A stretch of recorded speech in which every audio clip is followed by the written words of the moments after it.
The Lagos Chamber of Commerce and Industry, LCCI, has cautioned the federal government on the proposed merger of the Nigerian Maritime Administration and Safety Agency, Federal Inland Revenue Service, and Nigeria Customs Service into the Nigerian Revenue Services, aimed at enhancing the efficiency of revenue collection in the country.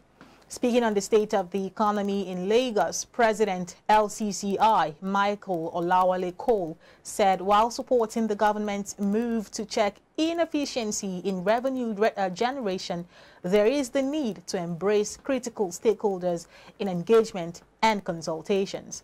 According to him, the Chamber's perspectives are in tandem with the government's need to check the over-bloated and inefficient workforce of the ministries, departments and agencies. However, the body believes the government should ensure that any action that is aimed at enhancing efficiency and ensuring the ease of doing business must be done with adequate consultations with stakeholders. A careful study should also be undertaken to confirm the merit of merging these institutions to ensure that the ultimate objectives are met. And the first batch of petrol, 27 million litres, imported by an independent marketer, has arrived in the country, putting an end to a downstream monopoly market once enjoyed by the Nigerian National Petroleum Company Limited. The vessel ST Nene, earlier built to arrive since last week, but was held down off Lome waters due to adverse weather, berthed at Ijegunegba on Wednesday, following the official end to subsidies by President Tinubu on May 29th. According to reports, the vessel had cost Emadeb Energy's Chief Executive Officer Adebowale Olujimi and his bank partners a sum of $17 million to hire. This was as foreign exchange rose from 745 naira to $1 to 845 naira as of Tuesday, and crude price rising to $80 per barrel as of 1 p.m. Nigerian time on Wednesday. Until now, State Oil from NNPCL had enjoyed a monopoly downstream market for years and had single-handedly imported petrol consumed in the country and dictated the prices. An expert in Nigeria's energy sector say academic institutions in the country should involve youth in addressing challenges in the oil and gas industry in a bid to accelerate development in the sector. The stakeholders made the submission at a lecture in Ibadan, the Oyo State capital. Igboje Ikoria has the details.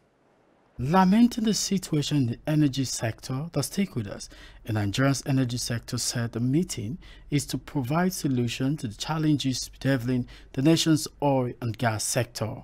Hence, they are seeking collaboration with academic institutions nationwide to tackle the challenges. In our own universities, it shouldn't be a case of doing research and just for the sake of research and remain on paper and the bookshelves, and that is the end of it. We should see the result of such endeavors, and the only way we can do that is by bringing the academics, in the universities, to collaborate with people in the industry. One thing the graduates of the University of Ibadan are doing, they've done it in the past, they're still doing it, is to ensure that wherever they go, they leave a legacy of hard work, a legacy of excellent achievements in the environment.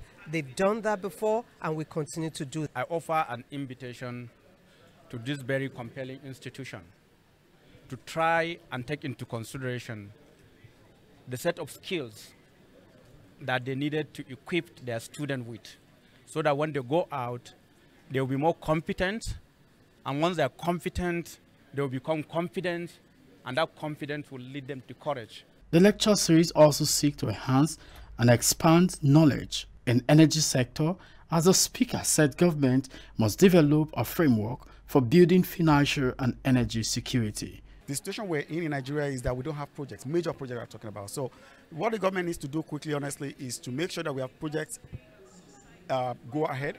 There are so many of them. We have the Owowo with ExxonMobil. We have the Bonga Knot with SNEPCO.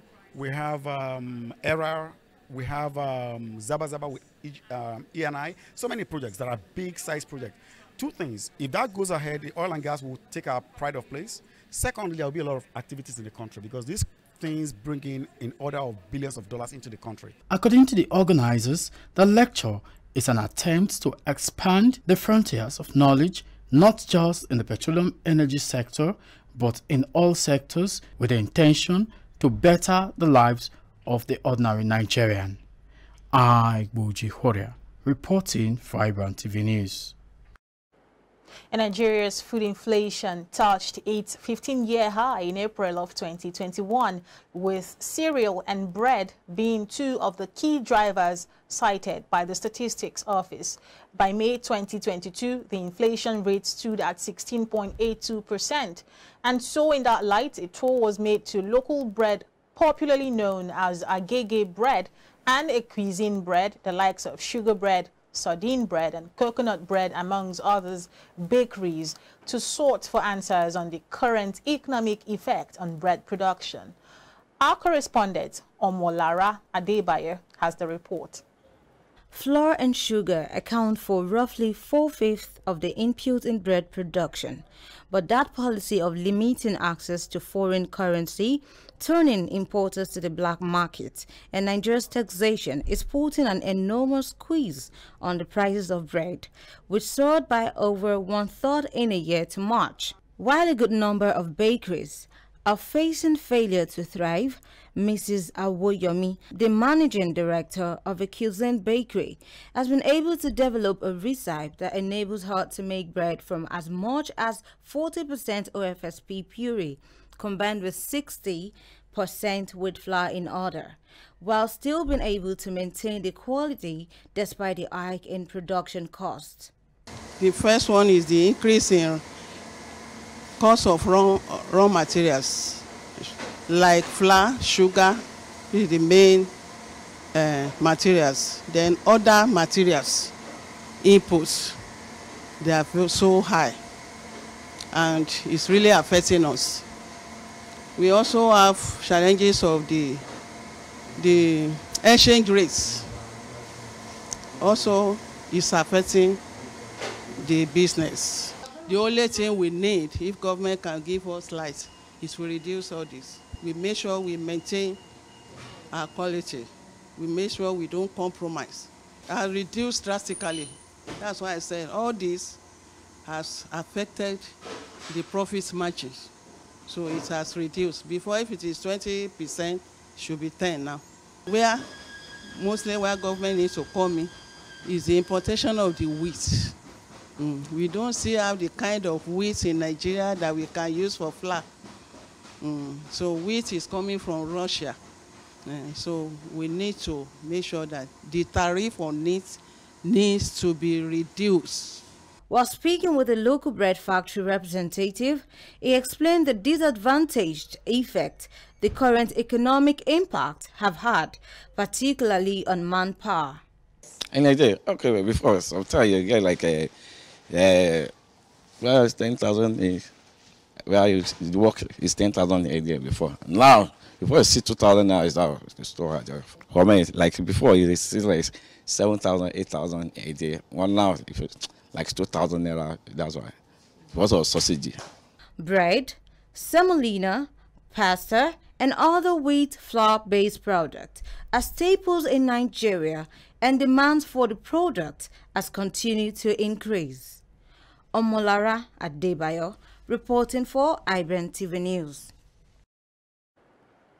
And reactions have continued to trail the continuous increase in the price of petroleum products in the country, as Nigerians lament the hardship faced on a daily basis. While some are calling for a reverse in the policy of fuel subsidy removal, others say the federal government should rehabilitate the nation's refineries. iBrandTV's Mboso Udwak Obong now reports. No provision is there for fuel subsidy. The fuel subsidy is gone. Since the president's speech on his inauguration May 29, Nigerians have been living with the effect of subsidy removal. The hike in fuel price has made the condition of living in the country difficult. While expressing the challenges they are faced with, some respondents said they can no longer bear the pains. What I'm saying they should do is just let them bring the subsidy back so that things will come back to normal. People are suffering. Masses are suffering. Or poor masses. This is affecting poor masses. And border should be open now so that food will come inside, so that we will eat. Because the rice have been circulated, going up, everything is going on out. Bag, we cannot buy anything, cannot buy common sugar, cannot buy. They should stop all this subsidy stuff. Let's just go back to normal. Then let him start gradually. Because the way he started now is really affecting the country right now. It's really affecting. Somebody that just came in now to repair something, it's not done like that. We have to endure for some times. They have to adjust it so that people will gain. People are no more, even drivers, they are complaining. After working for months and no gain, they will be owing the owner of the car. They are not able to pay the balance because of the fuel this thing. Other respondents said the way out is for the federal government to fix the several refineries in the country, while others have called on the federal government to invest more in the transportation system. If I buy fuel, there's no money again. Go and come from Agege to Mowe, come back. I'm supposed to buy fuel 9,000. It's too much. Before, when this fuel J for 500 per litres, I buy, I'm supposed to buy 6,000. But now 9,000, different 3,000. It's too much. We are pleading for the government. You have to consider with us. This is not okay with all of us. The federal government should have put a kind of palliative first to cushion the effects before they effect this subsidy removal. So that is my first point. Then the palliative is not about 8,000 naira or giving family money. No, that is not the solution. Whether you have car or you don't have car, if you have, whether you are trekking, it affects everybody in the sense that we still go to the market, and the cost of transportation, of even bringing any goods to the market or to the shop or wherever, that's also increased. Definitely they put that increment on the cost of transportation on the goods and whatever they are selling, so thereby increasing the prices. In the last 2 months, the price of petrol have moved from 500 naira per litre to 650 naira per litre respectively. Mbosowo Udwabon, reporting for iBrandTV News.